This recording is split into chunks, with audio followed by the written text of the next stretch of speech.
Salut YouTube, on est début octobre et c'est parti pour le suivi du portefeuille où on a terminé le mois de septembre à 240 834 €. C'est un nouveau record, que ce soit en termes de valorisation absolue, mais aussi en termes de gains, parce qu'on a dépassé pour la première fois le plafond des 30 000 € et on a enfin réussi à faire mieux que notre début d'année où on avait fait un pic à 28 000 € de plus-value.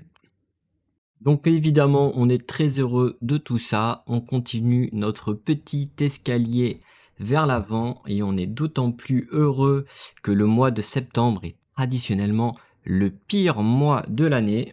Mais il faut croire que toute bonne règle mérite ses exceptions et ça n'a absolument pas été le cas cette année. Ça n'a d'ailleurs pas échappé à certains petits malins sur Reddit. J'ai commencé à voir des petits posts passer avec certains énergumènes qui veulent rappeler qu'il y a un mois, certains investisseurs exprimaient des doutes et des désirs de décaler les DCA pour ne pas investir sur le mois de septembre, qui est historiquement un mois baissier. Et que voilà, il n'y avait pas besoin de développer plus sur cette logique implacable, mais que on s'en fout, blablabla, bla bla, il n'empêche que c'est raté. On a donc ici un individu qui est manifestement haussier et qui prend le temps de donner des petites leçons à ceux qui ne le sont pas. C'est la célébration des bullish qui roulent des mécaniques et je pense d'ailleurs que je vais m'en inspirer pour la petite miniature du mois. Bon, quand même, il serait honnête de signaler que malgré notre petit mois positif, on est toujours en sous-performance de 0,6% par rapport à l'indice de référence. Encore une fois, c'est un petit peu normal que j'ai du lag pendant les périodes haussières parce que naturellement, j'ai des SCPI qui ne bougent pas, à proportion de presque un quart du portefeuille. Voilà, mais je ne pourrais pas m'appuyer sur cette excuse toute ma vie parce qu'on va voir la distribution sur le mois d'octobre. J'espère donc qu'on va bien pouvoir prouver l'inverse ce mois-ci, de la même manière que sur le mois de juillet. Du côté des faits marquants, ça a pas mal bougé sur le mois.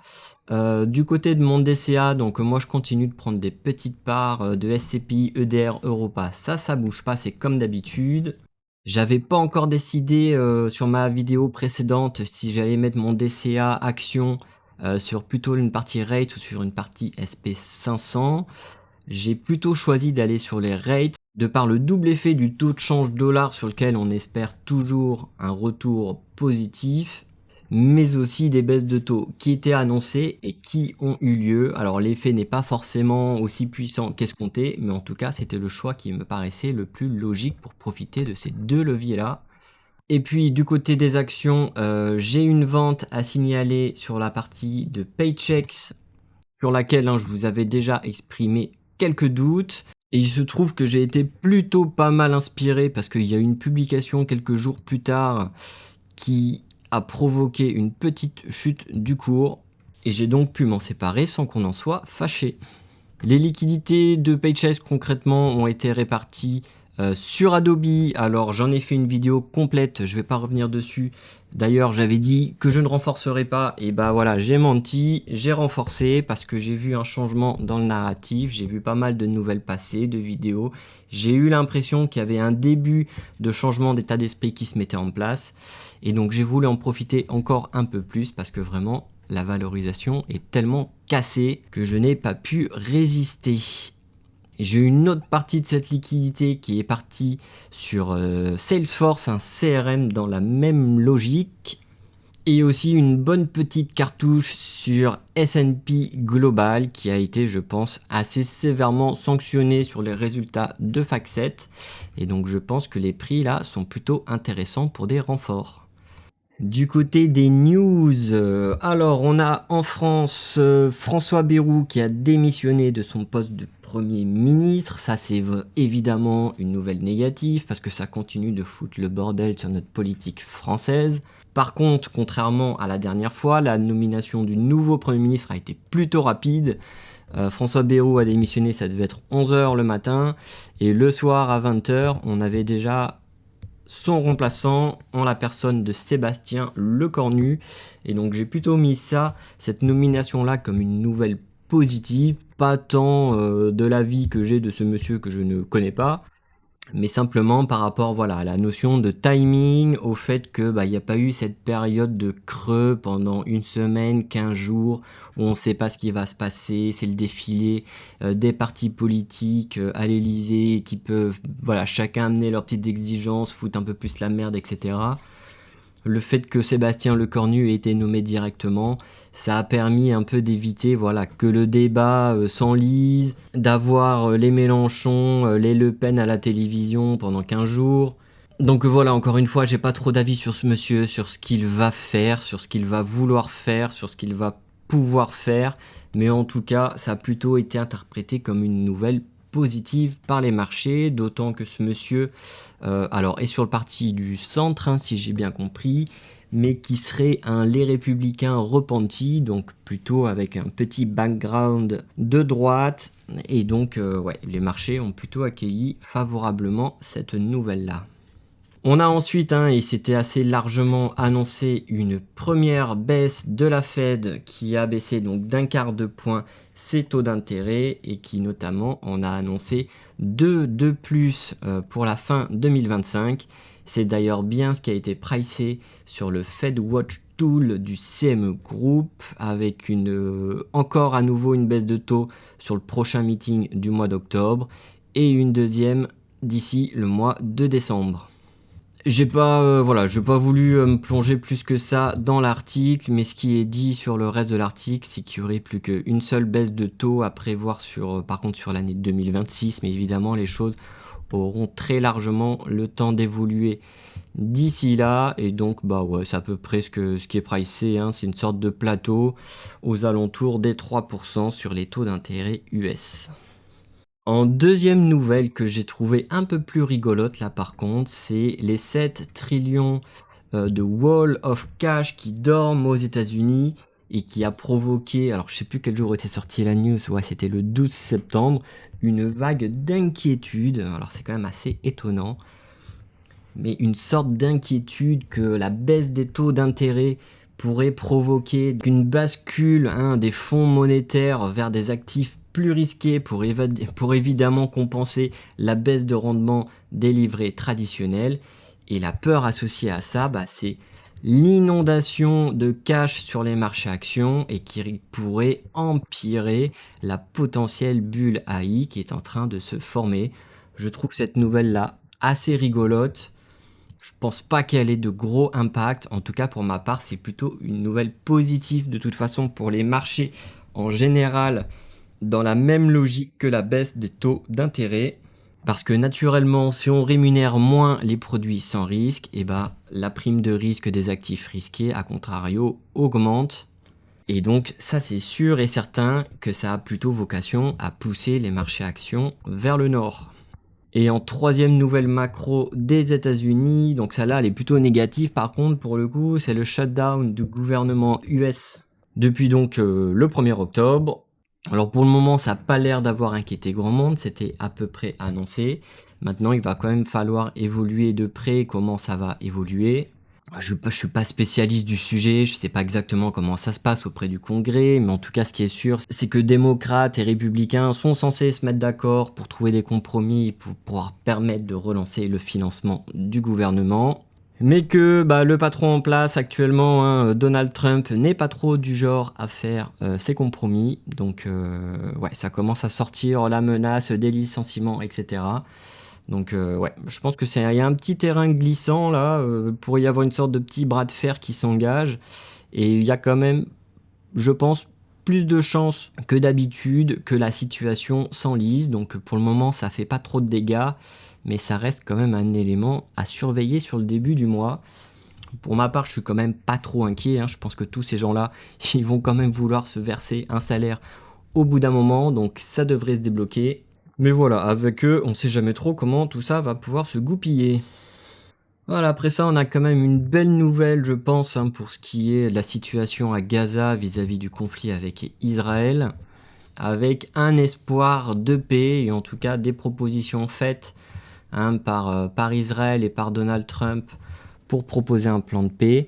On verra si ça va au bout, on verra si c'est tenu, si c'est respecté, s'ils arriveront à faire imposer leurs conditions. Mais en tout cas, c'est un bel espoir qu'il faut souligner parce que la situation là-bas a l'air quand même véritablement dramatique. Donc il faut espérer qu'ils arrivent à s'en sortir. Parmi les quelques exigences posées, la première qui sera évidemment centrale dans la discussion, hein, c'est que Gaza doit éradiquer toute forme de terreur, donc sous-entendu le Hamas, et ne plus poser de menaces à leurs voisins, sous-entendu Israël évidemment. Ça parle beaucoup aussi dans les conditions de libérer les otages, ce qui est évidemment une bonne chose aussi. Ça parle de débloquer les aides, de leur laisser passer correctement. Et en point neuf, qui est je pense une des grosses nouveautés de cette proposition, c'est le fait d'avoir un gouvernement de transition temporaire qui sera donc apolitique, qui sera donc gouverné par un board, on va dire, international, dirigé par Donald Trump pour bien s'assurer que tout ça ne part pas en cacahuète. Et il est pressenti que ce gouvernement temporaire soit présidé par l'ancien Premier ministre britannique Tony Blair.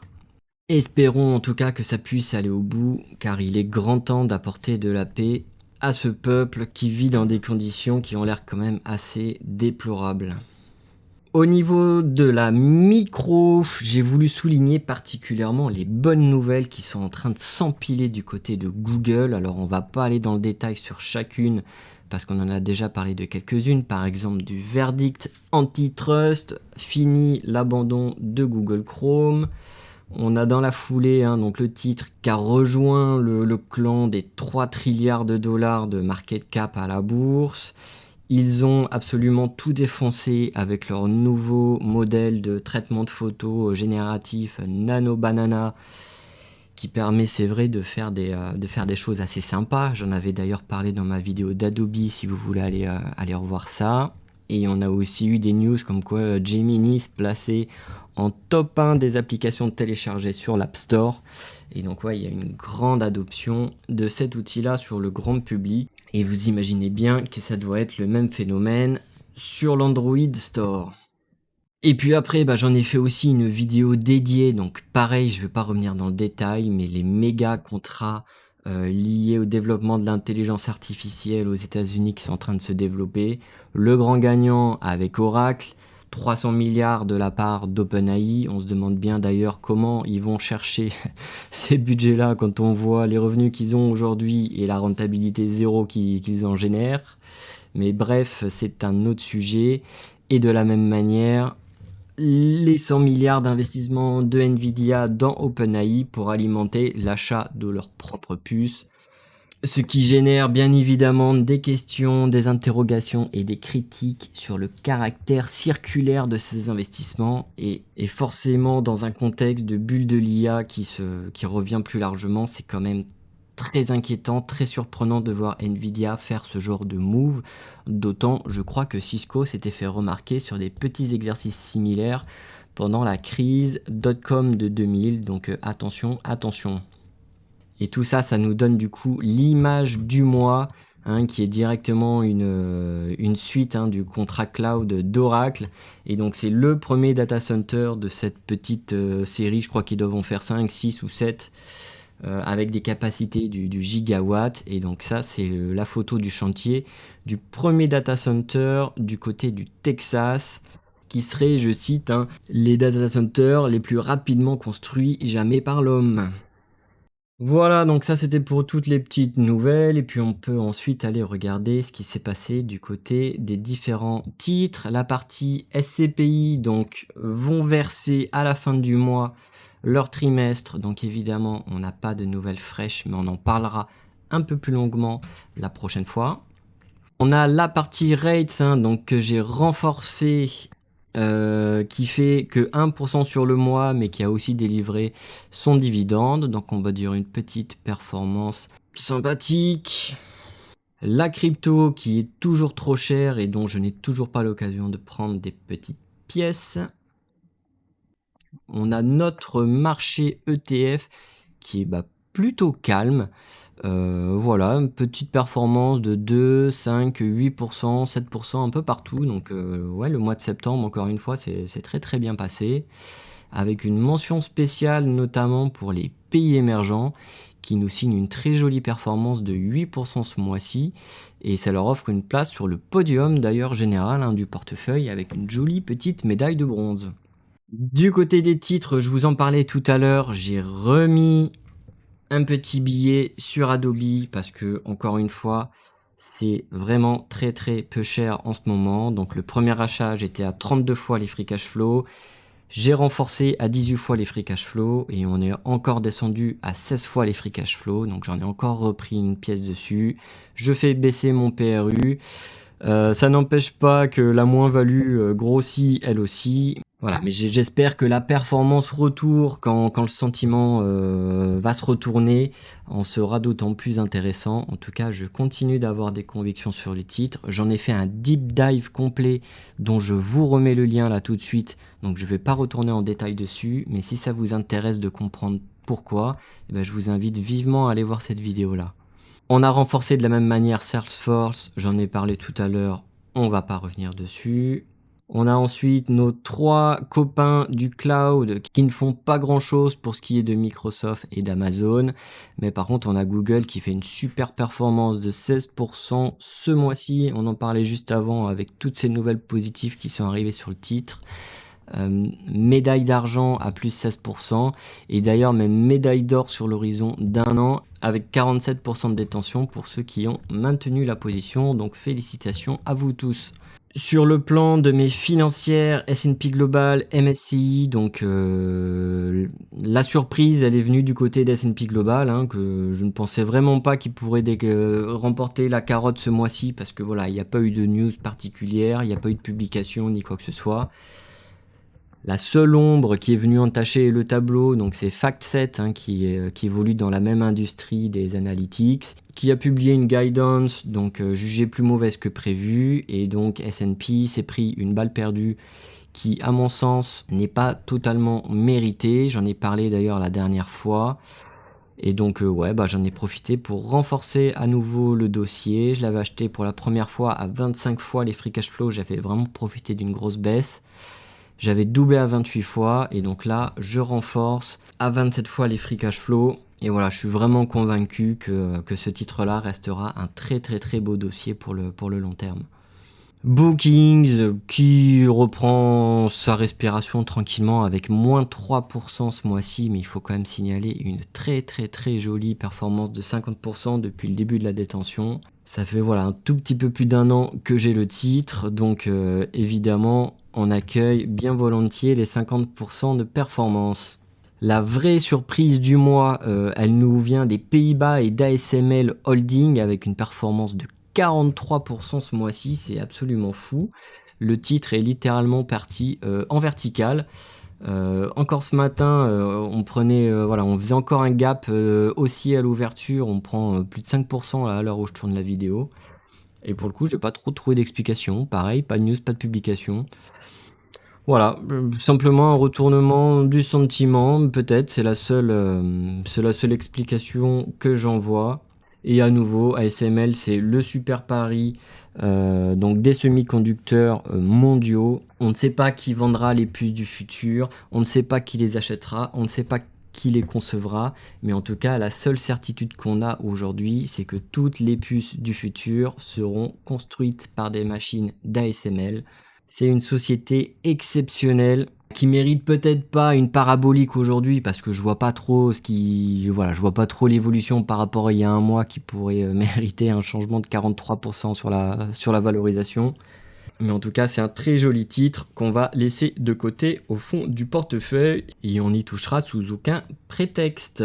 On a ensuite Evolution AB qui peine à confirmer le retournement de la tendance. On repart dans les travers, moins 6% ce mois-ci, c'est pas encore catastrophique, mais il serait temps quand même que ça bouge un petit peu parce que y a de quoi faire, il y a vraiment de la marge pour monter. Donc voilà, on le garde en stock et on espère bien évidemment des jours meilleurs. Et pour terminer, on a notre GTT nationale, machine à cash française et Monopoly du marché du gaz liquéfié qui ne fait pas grand chose ce mois-ci, moins 1%.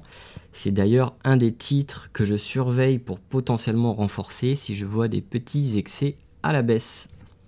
Voilà ce qu'on pouvait se dire pour les différentes valeurs. On a conclu le troisième trimestre à fin octobre avec les distributions d'ETF. On a été distribué à 128 € par rapport à 109 € de l'année précédente. Donc on continue de monter, que ce soit par l'augmentation du dividende de chacune des parts, mais aussi parce qu'on continue d'en acheter davantage.